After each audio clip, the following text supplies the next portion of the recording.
Escrito 145. 4 días memorables en Cafarnaúm. Jesús y los apóstoles llegaron a Cafarnaúm el martes, 13 de enero, al caer la noche. Como era costumbre, establecieron su sede en la casa de Zebedeo en Betsaida.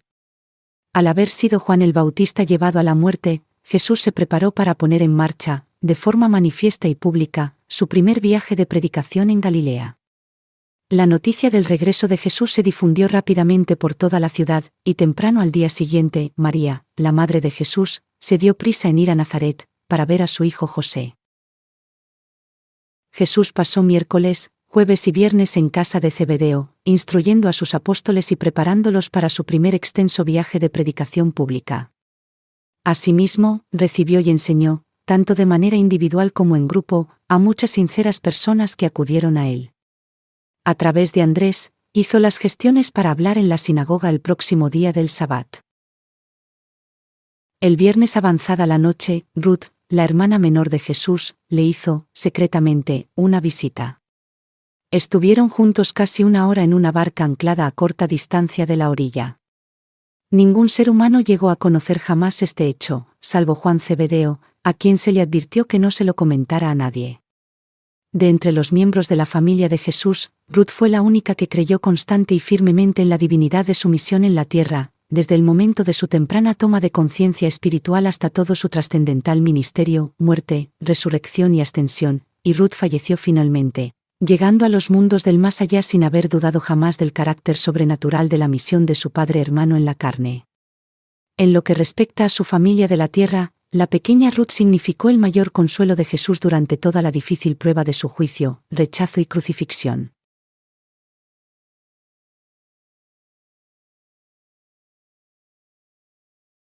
¡1! La captura de peces.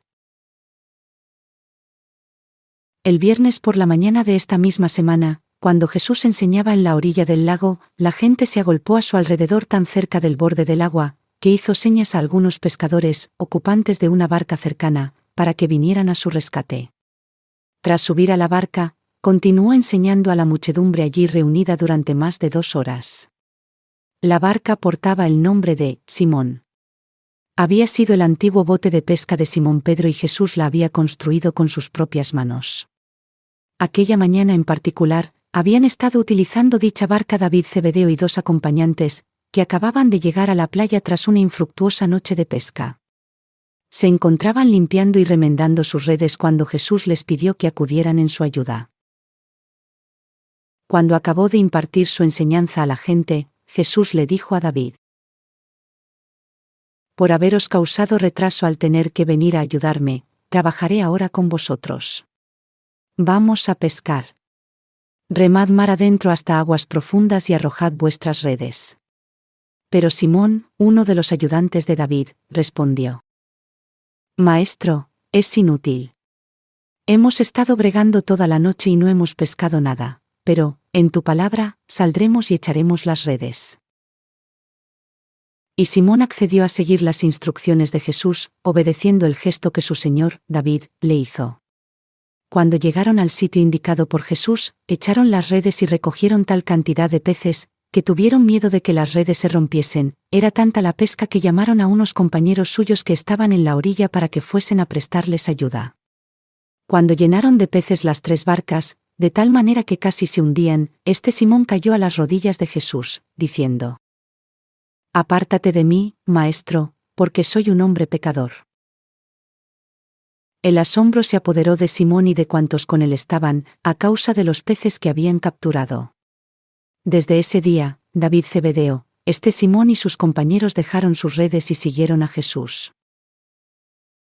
Pero, de ninguna manera, se trató de una pesca milagrosa. Jesús era un gran estudioso de la naturaleza y un pescador experimentado, y conocía los hábitos de los peces del mar de Galilea. En esta ocasión, simplemente hizo que estos hombres se dirigieran al lugar donde se podían encontrar normalmente los peces en esta hora del día. Si bien, los seguidores de Jesús siempre lo considerarían un milagro.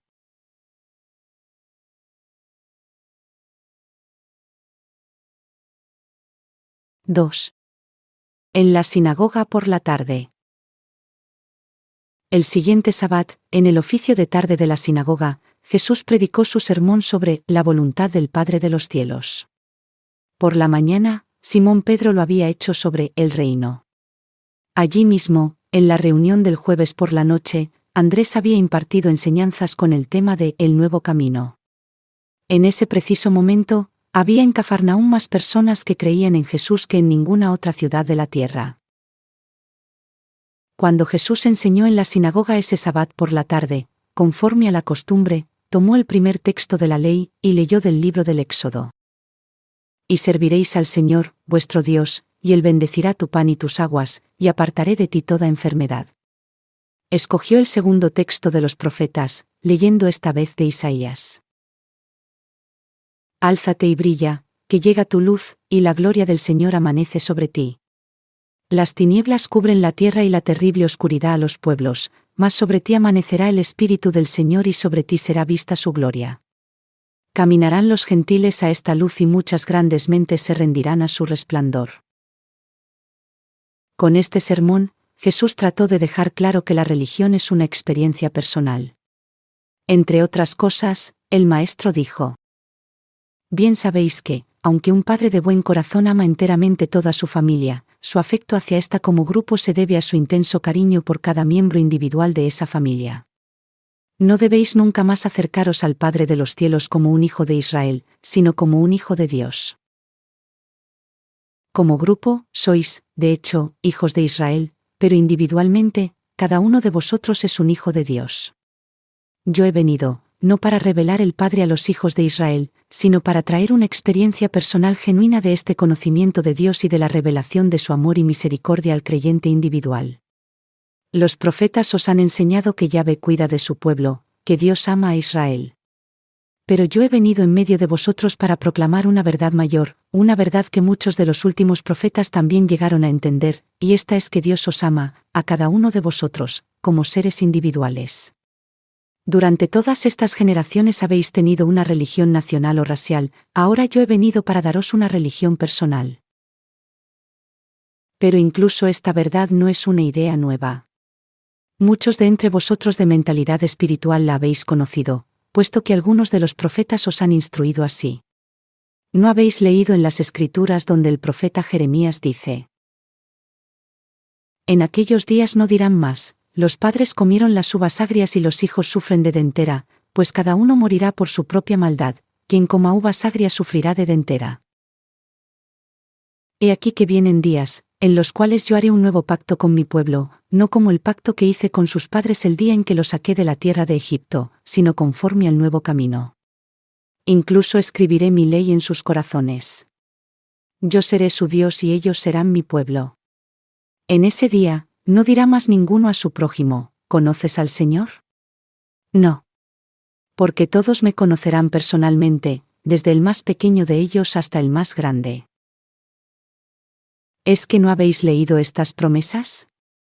¿Es que no creéis en las Escrituras? ¿Es que no comprendéis que las palabras del profeta se cumplen en lo que veis hoy? ¿Es que no exhortó Jeremías a que hicierais de la religión un asunto del corazón, a que os relacionarais con Dios de forma individual? ¿Es que no os dijo el profeta que el Dios de los cielos escudriña el corazón de cada uno? ¿Y no se os advirtió que el corazón humano es naturalmente engañoso más que todas las cosas, y con frecuencia, terriblemente perverso? ¿Acaso no habéis leído también en las Escrituras donde Ezequiel enseñó a vuestros padres que la religión debe convertirse en una realidad, en vuestra experiencia individual? Nunca más tendréis por qué usar el proverbio: los padres comieron las uvas agrias y los hijos sufren de dentera. Por mi vida, dice el Señor Dios, he aquí que todas las almas son mías, como el alma del Padre, así el alma del Hijo es mía. El alma que peque esa morirá. Y entonces, Ezequiel llegó a predecir este día cuando habló en nombre de Dios diciendo: Os daré también un corazón nuevo, y pondré un espíritu nuevo dentro de vosotros. Nunca más temáis que Dios castigará a una nación por el pecado de una sola persona, tampoco castigará el Padre de los cielos a uno de sus hijos creyentes por los pecados de una nación, pese a que cada miembro de cualquier familia pueda sufrir a menudo las consecuencias materiales de los errores de esta, y de las transgresiones del grupo.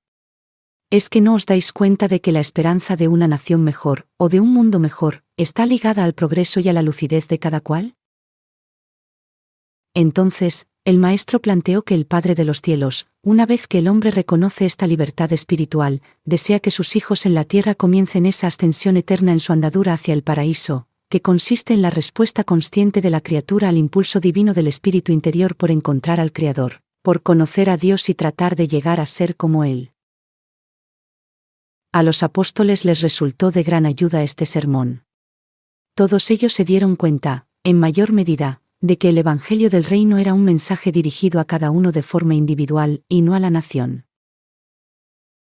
Aun cuando la gente de Cafarnaúm estaba familiarizada con las enseñanzas de Jesús, se quedó asombrada con su sermón en aquel día del Sabbat, porque ciertamente les hablaba como quien tiene autoridad y no como los escribas.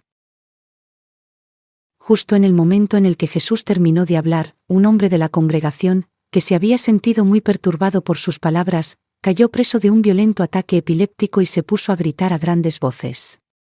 Al cesar las convulsiones, cuando estaba recobrando la consciencia, habló en un estado onírico, diciendo: ¿Qué tenemos nosotros contigo, Jesús de Nazaret? Tú eres el Santo de Dios, ¿has venido a destruirnos? Jesús mandó a la gente a que se callara, y tomando al joven de la mano, dijo: Sal de ese estado, y se despertó de inmediato. Este joven no estaba poseído de ningún espíritu impuro o demonio, era víctima de una epilepsia ordinaria. Pero se le había enseñado que su aflicción se debía a la posesión de un espíritu maligno. Él creía esta enseñanza y se comportaba en consecuencia en todo lo que pensaba o decía de su dolencia. Todos creían que estos fenómenos eran fruto directo de la presencia de espíritus impuros. Por consiguiente, creyeron que Jesús había sacado a un demonio de este hombre. Pero, en aquel momento, Jesús no curó la epilepsia del joven. No sería hasta más tarde, en ese mismo día, tras la puesta de sol, cuando este joven halló la sanación. Mucho después del día de Pentecostés, el apóstol Juan, que sería el último en escribir sobre los hechos de Jesús, evitó cualquier alusión a estos supuestos actos de expulsar a los demonios, y lo hizo así en vista del hecho de que, después de Pentecostés, nunca volvieron a darse casos de posesión demoníaca. Como resultado de este incidente común, se extendió rápidamente por todo Cafarnaúm la noticia de que Jesús, en la sinagoga, al concluir su sermón de la tarde, había sacado a un demonio de un hombre y lo había curado milagrosamente. El Sabbat era la ocasión propicia para que tal impactante rumor se difundiera con tanta celeridad y efectividad. Este hecho se propagó por poblaciones más pequeñas en torno a Cafarnaúm, y mucha gente lo creyó. La esposa y la suegra de Simón Pedro se encargaban en gran parte de la cocina y de los quehaceres domésticos en la gran casa de Zebedeo, en la que Jesús y los 12 tenían su sede. La casa de Pedro estaba cerca de la de Zebedeo, y Jesús y sus amigos se detuvieron allí, en su trayecto desde la sinagoga, porque la suegra de Pedro llevaba enferma varios días con escalofríos y fiebre. Pues bien, sucedió que, mientras Jesús estaba de pie cerca de la enferma, sosteniéndole la mano, acariciándole la frente y hablándole palabras de consuelo y aliento, la fiebre la dejó. Jesús todavía no había tenido tiempo de explicar a sus apóstoles que no se había obrado ningún milagro en la sinagoga, y con este suceso tan reciente y vívido en su mente, y al recordar además el episodio del agua y el vino en Caná, tomaron esta coincidencia como otro milagro, y algunos de ellos se apresuraron a divulgar la noticia por toda la ciudad. Amata, la suegra de Pedro, padecía de fiebre palúdica. Jesús no la sanó milagrosamente en aquel momento. Su curación no se llevó a cabo hasta varias horas después, tras la puesta de sol, y se realizó en el contexto del hecho extraordinario ocurrido en el patio delantero de la casa de Zebedeo. Y estos son los típicos casos que muestran la forma en la que una generación que buscaba prodigios y un pueblo constantemente deseoso de milagros se servían de estas coincidencias como pretexto para proclamar que Jesús había obrado otro milagro.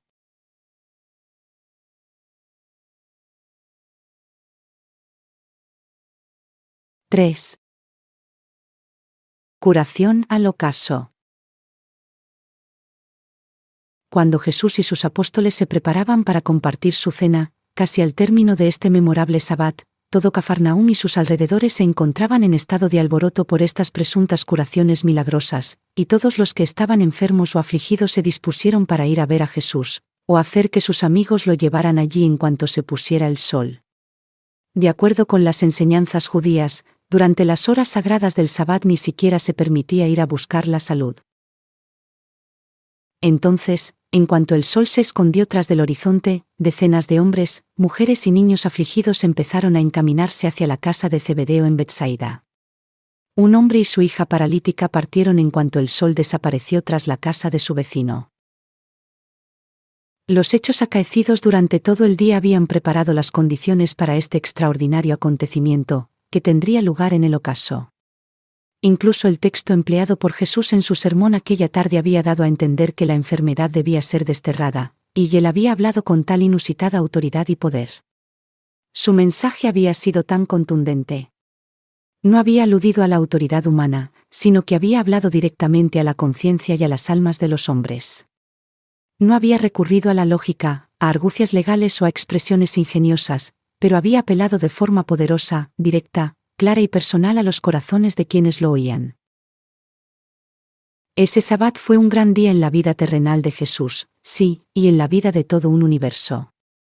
Para el universo local, la pequeña ciudad judía de Cafarnaúm era, a efectos prácticos, la verdadera capital de Nevadón. El grupo de judíos que se hallaba en la sinagoga de Cafarnaúm no fue el único en oír aquella significativa afirmación con la que Jesús terminó su sermón.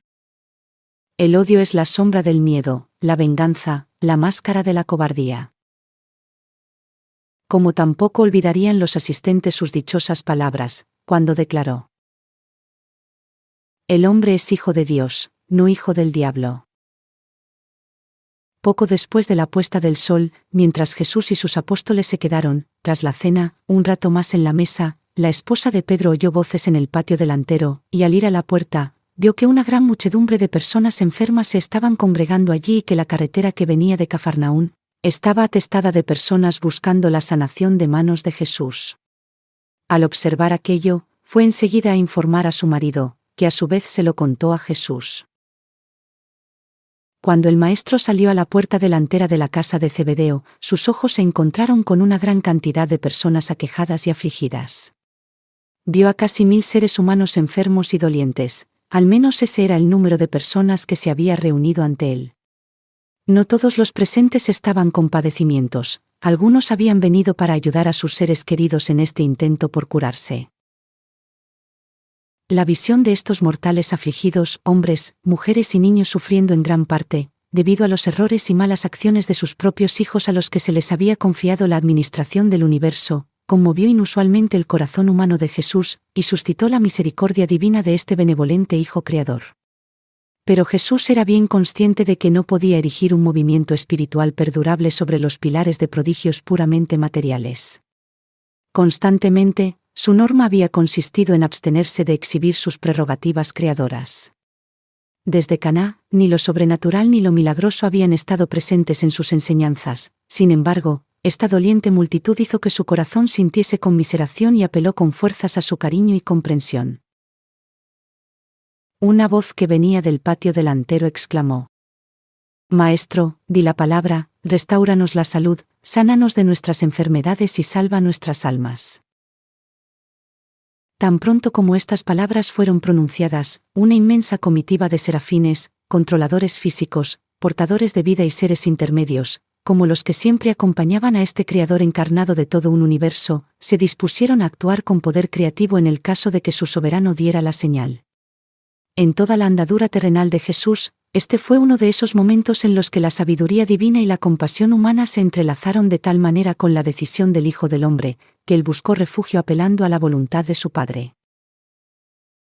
Cuando Pedro imploró al Maestro que atendiera a sus gritos de auxilio, Jesús, posando su mirada sobre aquella muchedumbre afligida, contestó: He venido al mundo para revelar al Padre, e instaurar su reino. Con tal fin he vivido mi vida hasta esta hora. Sí, por lo tanto, fuese la voluntad de aquel que me envió y no resulta contrario a mi dedicación a la proclamación del Evangelio del reino de los cielos, querría ver a mis hijos curados y Pero las siguientes palabras de Jesús se perdieron en el tumulto. Jesús había confiado la responsabilidad de esta decisión de curar a la multitud a la resolución de su Padre. Evidentemente, la voluntad del Padre no me dio ninguna objeción, porque apenas el Maestro había acabado de pronunciar estas palabras, el conjunto de seres personales celestiales, que prestaba servicio bajo el mando del modelador de pensamiento personificado de Jesús, se puso vigorosamente en movimiento. La inmensa comitiva descendió en medio de esta heterogénea multitud de dolientes mortales, y en un momento de tiempo, 683 hombres, mujeres y niños quedaron sanados, se curaron completamente de todas sus enfermedades físicas y de otros trastornos materiales. Nunca antes de ese día se había sido testigo en la tierra de algo así, ni tampoco después. Y para aquellos de nosotros que estuvimos presentes, la contemplación de este caudal creativo de curaciones fue de cierto emocionante. Pero, de entre todos los seres que quedaron impresionados ante esta repentina e inesperada irrupción de curación sobrenatural, Jesús fue quien más lo fue. En un momento, cuando su interés y compasión humanos se centraban en la escena de sufrimiento y aflicción que se extendía ante él, se olvidó de tener presentes en su mente humana las advertencias de su modelador personificado, en cuanto a la imposibilidad de limitar bajo ciertas condiciones y en ciertas circunstancias el elemento temporal de las prerrogativas creadoras de un Hijo Creador. Jesús deseaba ver a estos sufrientes mortales curados y con ello no se violaba la voluntad de su Padre. El modelador personificado de Jesús determinó de forma instantánea que dicho acto de energía creativa no transgredía en aquel momento la voluntad del Padre del Paraíso, y mediante esa decisión, en razón del deseo de Jesús de sanar manifestado previamente, el acto creativo fue. Lo que un Hijo Creador desea y su Padre quiere es. En toda la vida que le quedaba a Jesús por vivir en la tierra no tendría lugar una masiva curación física semejante. Como cabía esperar, la noticia de esta curación, ocurrida en Betsaida de Cafarnaúm al atardecer, se propagó por todo Galilea, Judea y demás regiones. Una vez más, se suscitaron los temores de Herodes, que envió observadores para que le informaran sobre la labor y las enseñanzas de Jesús, y comprobaran si se trataba del antiguo carpintero de Nazaret o de Juan el Bautista, que había resucitado de la muerte. En lo sucesivo, y mayormente debido a esta involuntaria demostración de curación física, durante el resto de su andadura en la tierra, se convirtió tanto en médico como en predicador. Aunque es verdad que continuó enseñando, su labor personal consistió principalmente en atender a los enfermos y a los angustiados, mientras que sus apóstoles realizaban la tarea de la predicación pública y de bautizar a los creyentes. Pero la mayoría de los destinatarios de esta curación física de carácter sobrenatural o creativo, en esta demostración a la puesta de sol, de energía divina, no llegaría a beneficiarse espiritualmente, y de manera permanente, de aquella extraordinaria manifestación de misericordia. Un pequeño número de ellos se sintió edificado por ese ministerio físico, pero el reino espiritual no avanzó en el corazón de los hombres por esta sorprendente irrupción de sanación creativa al margen del tiempo. Los prodigios curativos que, ocasionalmente, estuvieron presentes durante la misión de Jesús en la tierra no formaban parte de su plan de proclamar el reino. Fue fruto del hecho mismo de que hubiese en la tierra un ser divino con prerrogativas creadoras, prácticamente ilimitadas, en conjunción con una inusitada combinación de misericordia divina y de compasión humana. Pero estos llamados milagros trajeron muchos problemas a Jesús, porque incitaban a la atención pública y a los prejuicios contra él.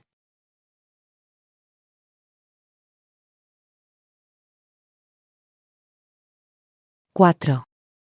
La noche siguiente.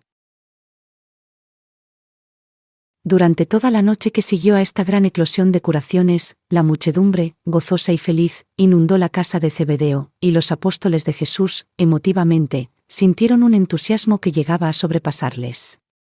Desde un punto de vista humano, aquel fue probablemente el día más grande de todos los grandes días pasados al lado de Jesús.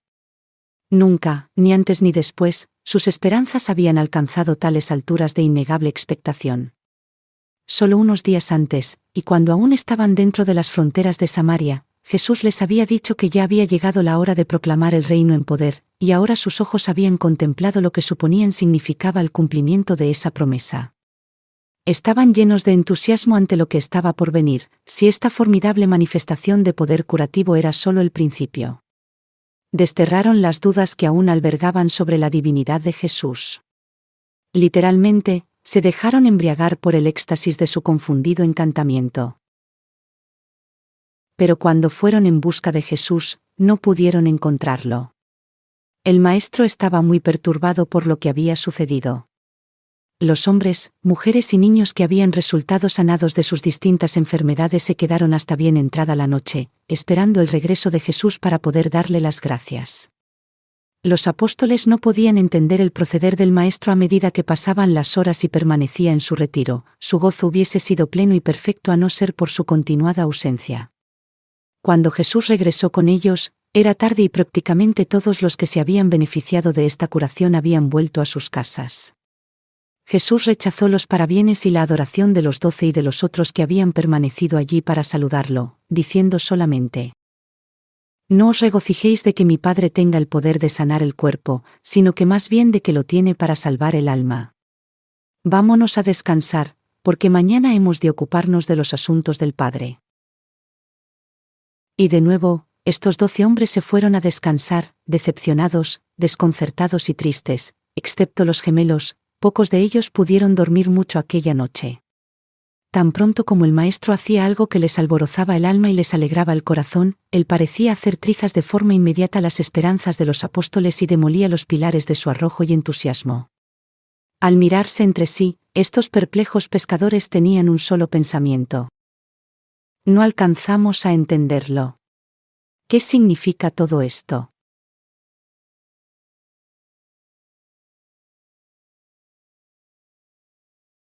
(5) El domingo de madrugada.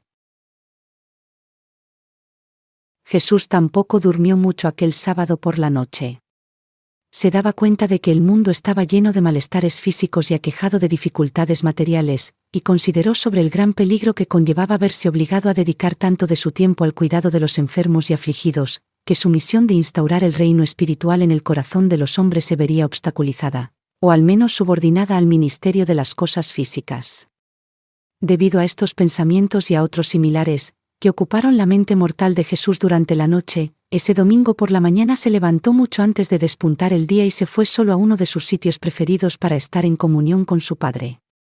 Esa mañana temprano, Jesús oró por sabiduría y juicio para no permitir que su compasión humana, unida a su misericordia divina, le instara, en presencia del sufrimiento del hombre, a ocupar todo su tiempo con el ministerio físico en detrimento del espiritual. Aunque no deseaba de ninguna manera eludir la atención al enfermo, era conocedor de que también debía hacer una labor más importante de enseñanza espiritual y de formación religiosa.